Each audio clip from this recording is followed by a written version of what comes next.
So the next tradition we are going to see is Shaktism. As the word says, Shakti. Shakti means energy, power. You may call that prana also. What you call pran, life force or power.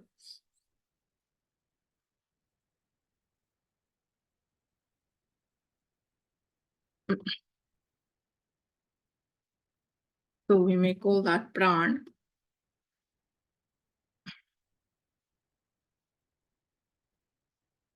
As well.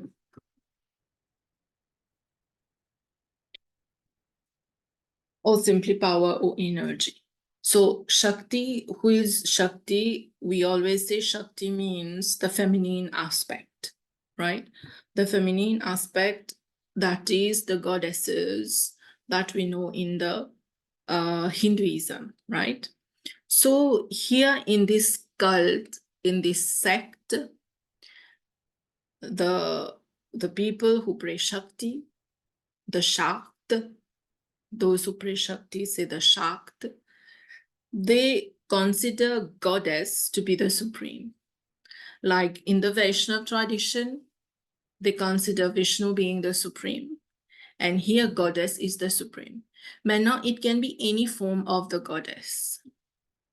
Okay, it can be any form of the goddess. But majorly, we consider in the Shakti tradition, we consider the consort of Shiv to be the main deity or goddess here, not Lakshmi. She's not the consort of Shiv, right? So here in this tradition, they worship mostly the consort of Shiv. Now when we say consort of Shiv, it can be Parvati, it can be Durga, it can be Kali or others, right? Most of them, they pray Kali. Most, right? We'll see there are two subdivision here in the Shakti tradition. We'll see that. So in this tradition, Sita is not worshipped. And Radha also is not worshipped. Of course, Radha is not parce que est plutôt du côté Vaishnava tradition. But Sita also, who is the wife of Ram being a Vaishnav, no, in Vaishnavism, so is not worshipped. Okay, so only the consort of Shiv here, right, is worshipped. And there has been certain proofs proving that Shaktism dates back to prehistoric times. On the seals, remember last time we saw pre-Vedic times, prehistoric time. So on the seals, they found that, okay, pictures or drawings, plutonimetri comme ça, drawings related to the worship of Shakti. Okay. And the goddess has been featured also in the Vedas, even in the Rig Veda and other Vedas as well. We have the mention of Devi, of goddess. If you see, there is the Devi Suktam, which is quite a famous Suktam, Devi Suktam, where it talks about the goddess, about that Shakti or the feminine aspect. Okay, so we have mention of goddess there in the Vedas. And she also appears in epics, in Purans, especially the Markandeya Puran. This is one of the important Puran related to goddess, written by Markandeya himself. Markandeya was a Rishi Markandeya. So where he was a devotee of the goddess. So we find details of the goddess there in the Markandeya Puran. And also when we talk about Tantra, what we call Tantric, the word is Tantra of it, right? Tantra equal to goddess. Usually the mantras we recite in Tantra, they are for goddess. most of them being the fierce form of goddess. Most of them, I'm not saying all, most of them being the fierce form of goddess, including Kali and others, right? So Tantra is part of that. Now you have the Atharva Ved. I just come to that a bit. You have in the four Vedas, the fourth one is Atharva Ved. Some of the scholars do not accept this to be a Ved. Qui fait parce que there are Tantra in that. There are Tantra in the Atharva Ved. So that's why the scholars do not, or bien were reluctant or did not consider the Atharva Ved to be a Ved, just because of the Tantra. But no, Tantra is not something wrong, just to be precise on that. Lipa and Zafia méchant, mauvais. Previously, people were following Tantra even today, but previously, especially let's say, quand un municipal on the battlefield to fight, they would do the Tantra prayers and they would go to fight. Tantra prayers, that's quoi? To defeat the demon, to defeat the opponent. Okay? So, pas fairly, pas servily in the plus mauvais case qui capable, no, right? So even if you want to, every petty thing, you want to get a beautiful house, there is a tantra. You want to get a nice job, there is a tantra for that. There is a mantra tantra for that, right? So my point here is most of them, they are related to goddess, to Shakti. Main writings about the goddess, about Shakti is the Devi Puran, Kalika Puran, Devi Bhagavad Puran, Mahabhagavad Puran, and even the Tantras, right? These are about her writings, Epabli, the Markandeya Puran as well. Now, there are two sampradaya in the Shaktism. Tuban sampradaya, Tuban tradition, divided into one subdivisions, right? So, Shaktism, yena two, on appelle kul ou bien sampradaya. Okay, kul normalement veut dire family, sampradaya veut dire a group, no? So here is the group, the kul or the sampradaya. The first one is Shri, second one is Kali. The first one, Shri tradition.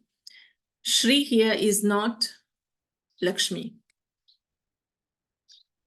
Lakshmi has another name which is Shri. Okay, but here the Shri is not Lakshmi. In the Shri Kul here, the Shakta, those who worship Shakti, they worship the beautiful goddess known as Lalita Tripuri Sundari. I'll just search it here. This is how she is, the Lalita Tripuri Sundari.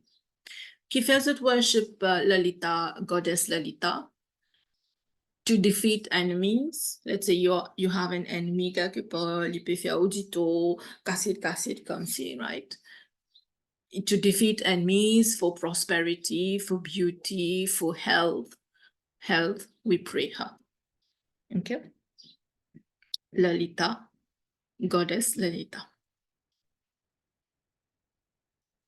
So in this tradition, they pray this particular goddess, and this is a sect formed in the southern part of India, right? And then you have the Kali tradition. Of course, they worship the fierce form Kali, okay? And this is famous in the northeastern part of India, in Bengal, in Assam, and even few places in Kerala, okay? Few places, not everywhere.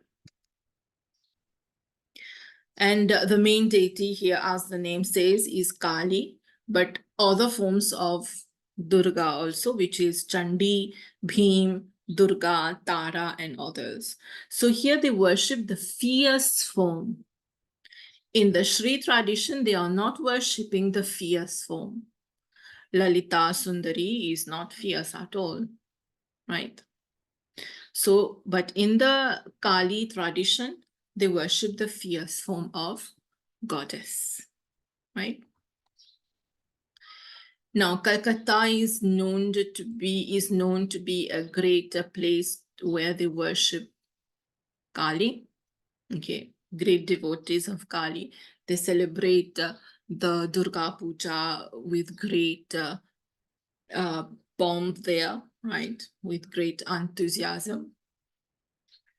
So in Calcutta, devotion of Kali is emphasized there, mainly there in Calcutta. You have also Ramakrishna Paramhamsa, who even went to Calcutta, one of the reformers, if you remember, Ramakrishna Paramhamsa. He was a priest in Calcutta, in a temple in Calcutta. It was a temple of Kali, right? So McDaniel, the scholar McDaniel, has described Kali here. This is few which you can write. No need to write the whole thing. She is a loving mother. Kali, malgré fierce, she is a loving mother, and she protects us, her children, or her devotees, right? She is frightening. Outwardly, she is frightening. But inward, she's a mother, no? Inward, she's a mother. She's a loving mother. Maybe aussi frightening, having the dark skin, necklace of skulls, dark pointed teeth. Okay. But when we worship her, she removes the problems, she removes the obstacles, she removes the enemies, and she can guarantee a good rebirth. This is as per McDaniel. So what you can write is, McDaniel said she's a loving mother, she protects us, though she is frightening, right? Who will, normalement, when we see a picture of Kali, nowadays in pictures, Kali smile in the pictures, she's smiling. But Kali actually is not that. Kali is dark in color, Kali is not blue. Kali is dark, noir picture, là, supposé noir, right? Because of anger, the anger she had, she became dark, right? So normally, who is the one who will be afraid of Kali? It's the wrongdoers. Parce que nous connaissons that if I'm a worshipper of Kali, I know that, okay, Kali is a mother. A mother can be frightening at times, but a mother is loving. So the wrongdoers are going to fear her, right? So Ramakrishna Paramhamsa, the great reformer, was a devotee of Shakti. What he said is that Kali is none other than Brahman. When you say Brahman, say the supreme one, the formless one, the supreme one, the greatest reality. For Ramakrishna, Kali is the Brahman. Kali is the greatest reality. Okay. Kali and Brahman, or Brahman and Kali are not different. Right? So for him, Kali creates, Kali preserves, Kali destroys. Pareil pour un Vaishnav, pour les Vishnu will create, sustain, and destroy. Right? It's a matter of faith and belief, practices. Now, the problem with Shaktism is, the encouragement, you can say, of animal sacrifice. It is believed that she would be happy if we'll do animal sacrifice. This is done in many parts of India, in eastern states of India, and also in Nepal. But those who do not believe in animal sacrifice, but they worship Kali, so what they do, instead of killing an actual animal, they use a vegetable ou bien a sweet dish. So, which is equivalent to that. Okay. But, the killing of the animal, it is a wrong practice in itself. But if we ponder upon it, what can be the significance of killing the animal, sacrificing that animal? When you say animals, say animalistic qualities. So when I'm sacrificed, I don't like that. So when someone is sacrificing the animal, what could be the significance is li bizin kapav remove from himself the animalistic qualities he or she has. That should be the aim behind, that should be the significance behind. Right? Et c'est pour ça aussi que quand nous coupons un patois ou sweet dish ou vegetable, this is the aim behind, no? To be able to destroy the bad thing in us. This is my perception. Now, some people believe in animal sacrifice, that God is pleased with that. Okay. Their belief. So in Nepal, West Bengal, Orissa, in Assam, animal sacrifices are still performed. Even in our country, in Mauritius, it is performed many, many places. Even at home, some people do that. Paskiban, my ancestors, they have been doing, so they also do that. And in some Kali Mai, in Mauritius, we have what we call Kali Mai. Kali Mai was established for the security, for the protection of that boundary of that village. Okay, but unfortunately, people have been doing sacrifice there, right? So when we say sacrifice, it involves the slaying of a goat ou bien a male water buffalo, especially the buffalo paski tina the demon buffalo, right? Who was changing form. The Raktabij was, Mahishasur. Mahishasur was changing form. He became even a buffalo at the end. So in Bengal, this animal sacrifice is followed as per the rituals, as per the guidelines, okay, written. So the rituals include selecting of the animal. It should be a complete animal, no, pas comme dire an animal là, so elle n'a pas de pas bon. No, it should not be that. It should be a complete, animal. Then the priest is going to offer prayers. Maybe you have seen in movies, know how it goes. Then the priest recite Gayatri mantra in the ear of the animal before killing it. And then the meat is cooked and eaten by the Shakta devotees, right? Now, reflection on that. It can come as a question, or you can include that also in your work. Reflection on the animal sacrifice. How far can we validate animal sacrifice? Should it be done or not? It's up to you. If you say yes, you give your reasons. If you say no, you give your reasons. Moi, carrément, c'est no. If I have to please God, then I should sacrifice myself. God should be very pleased. I can't kill someone who is innocent. Even non y affaire là-dedans in pleasing God. And especially that it can't express. No, it can't express. Nous, quand nous suffer, we can express, I have been here, I can take the medicines or what, but the animal can't express. So this is my perception.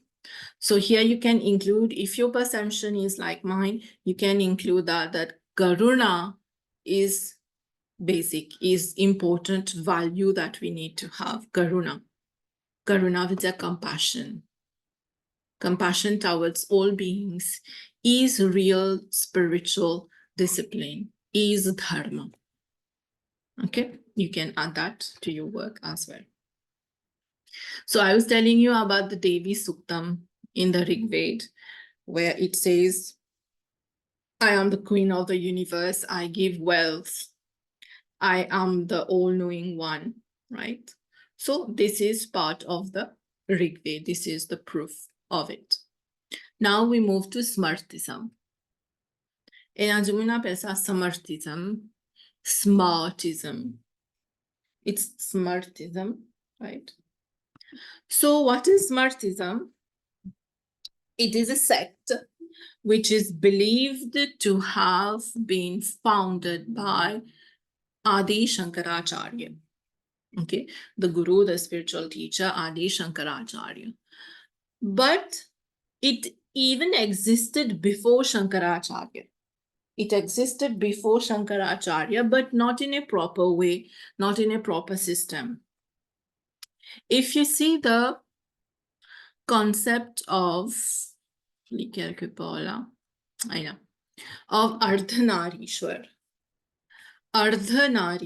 Ardha Vidya, half Nari is woman, Ishwara is the man, the male deity. This refers to Shiv. In this, what are we worshipping? Eskino, can we worship the Ardhanarishwar form? Will I call myself part of the cult of Shaivism or Shaktism? Litu ledela, right? Even in the Harihar, say half Vishnu, half Shiv. The form of Harihar, half Vishnu, half Shiv. Laosi, li both tradition. So this tradition already existed before Shankaracharya, but Shankaracharya channeled properly so that people can follow, can understand better that tradition. So what is this smartism? It is a sect of Hinduism which allow followers to worship more than one god. In Vaishnavism, you are worshipping Vishnu only. Shaktism, Shakti. Shaivism, Shiv. But here in Smartism, I guess you will classify yourself in Smartism. Because I believe, maybe I'm wrong, most of you might be worshipping Ganesh. Some of you might be worshipping, let's say, Vishnu, Satyanarayan ki Katha. You will worship Durga, Durga Puja. So we will be classified in Smartism. Okay, so it is the worship of more than one god. Normalement, in a 5 main Hindu gods here in Smartism, which we worship. 5 main Hindu gods. Vishnu, Shiv, Ganesh, Surya, and Shakti. Vishnu, Shiv, Ganesh, Surya, the sun, and Shakti. Later on, it happened that people or scholars said we can add a 6th one in it. Then ajut Kartikeya. Zatinajut Kartikeya in that. Okay. But basically, what Shankaracharya did, say the worship of these 5 major deities. Right. Maintenant, it was founded by him. And the idea behind founding Smartism was to do away with certain practices in Hinduism, such as one of the big problem, animal sacrifice, to try to get rid of that. Okay, to get rid of that animal sacrifice concept or practice. Okay, they believe, the Smarta believe in the Vedas and the Hindu text as well. You know, puisque they believe in Vishnu, Shiv, Ganesh, Surya, and Shakti. So, puena and vast choice of scriptures here. The Smriti and the Shruti as well. No, Shruti and Smriti as well. Okay, Shruti and Smriti as well. Shruti being the Vedas and Smriti being the other scriptures, the epics and all. So here, they worship these 5. Of course, there is idol worship here. There is idol worship here. Even in Vaishnavism, Shaktism, there is idol worship. Mais les capables aussi pena idol worship. But most of them do idol worship. That is, they consider God having the Sagun form. Sagun form. Sagun Vidya Yin and form, right? But they do not deny, they don't deny que God, the Nirgun one, the formless one, who has taken many forms, has taken the 5 major forms, Vishnu, Shiv, Ganesh, and Surya, and Shakti.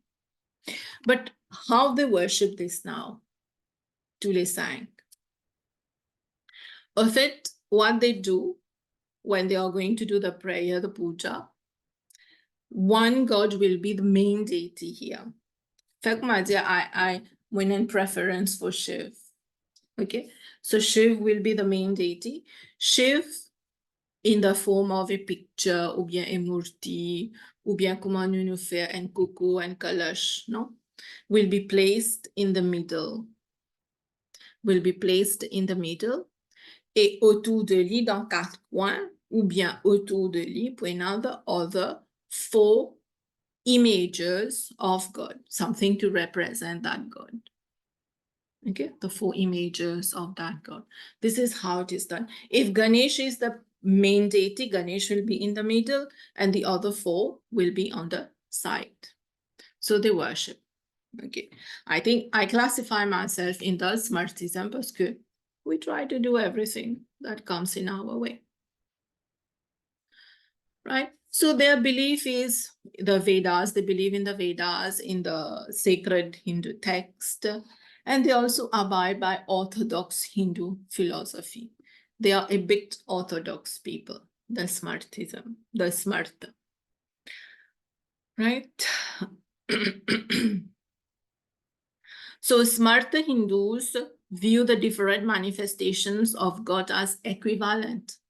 Since they are worshipping Ganesh and the other 4, Vishnu, Shiva, and all, Surya and Shakti, they are worshipping the 4. For them, say only one God who has taken different forms.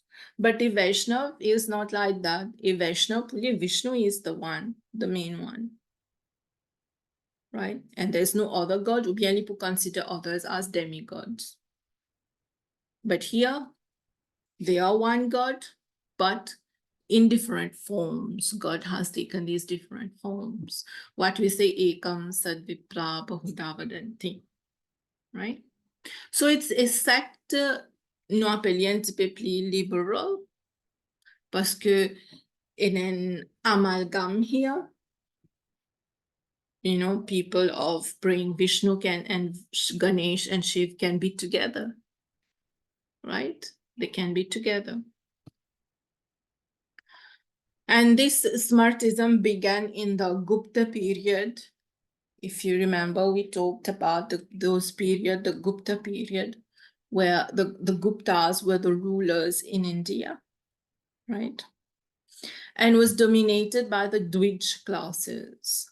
Dwij was a Brahmin. Dwij was someone who has taken 2 births. 2 births. Someone who has taken 2 births. Premier birth, c'est physical birth, quand la maman a donné naissance. Deuxième birth, c'est the spiritual birth, quand il prend Genève. Right? So, this is the Dwij class. So, it was the Smarta began in the Gupta period, as I told you earlier, than the Adi Shankaracharya.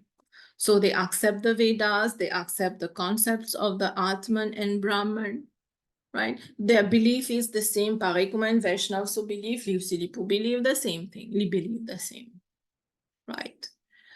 There are rituals that they do, same, because they are worshipping the different gods, so different rituals that they are doing, they are performing. They believe in the Atman and Brahman concept. Atma comes from Brahman. Okay, and as I told you, they worship the Sagun Vidya in form, or they can also worship, you know, consider the Nirgun Brahman, Puli Nirgun se, let's say Shiv or Vishnu, Nipare. Okay, you can consider them as Nirgun as well. So the point again here is they are doing bhakti. Vaishnavism, Shaktism, Shaivism, what are they doing? Bhakti. Banain fait sadhana also. No, if you see the nous prenons l'exemple de shaktism. In an intense sadhana also there. Here there is the sadhana, but the sadhana is not so intense. Like Kumamachijasut Aghori, for example, that is intense sadhana that they perform. Okay? But here it's lesser. Bon, Mopape, I'm not saying that devotion in a high degree, although someone say fairly better than the other, it's not that, but intensity of sadhana, like, they do meditation, but it might not be, standing on one leg for years doing the meditation. It's not like that. Right? So the 5 deities are the objects of veneration, of worship. And I told you how the central one is placed in the middle, around another, the 4th one. And this is a practice popular in the medieval India, thanks to Adi Shankaracharya. It existed before, yes, but it became popular later, thanks to Adi Shankaracharya. It extended to Orissa, to Karnataka, to Kashmir as well. And of course, they do the idol worship. I told you that, the idol worship, the murtis, they worship there. They follow all the Hindu scriptures, the Shruti, the Vedic literature. The concept that they believe in, the Atman, the Brahman, or the basic truths that they believe, right? And they follow the Gyan Kand, the knowledge part, and they do bhakti. Not much of Karma Kand, all the major rituals, no? Meprito bhakti is done there, right? So they also consider the Bhagavad Gita, parce que je prier, They consider the Bhagavad Gita as a scripture also, and the Brahma Shastra as well. So Adi Shankaracharya, who was one of the leading scholars of this smartism, he founded some famous monasteries in Hinduism, where they were following the Smarta tradition, right? And they have the headquarters in Dwarka. There's the word here, mat.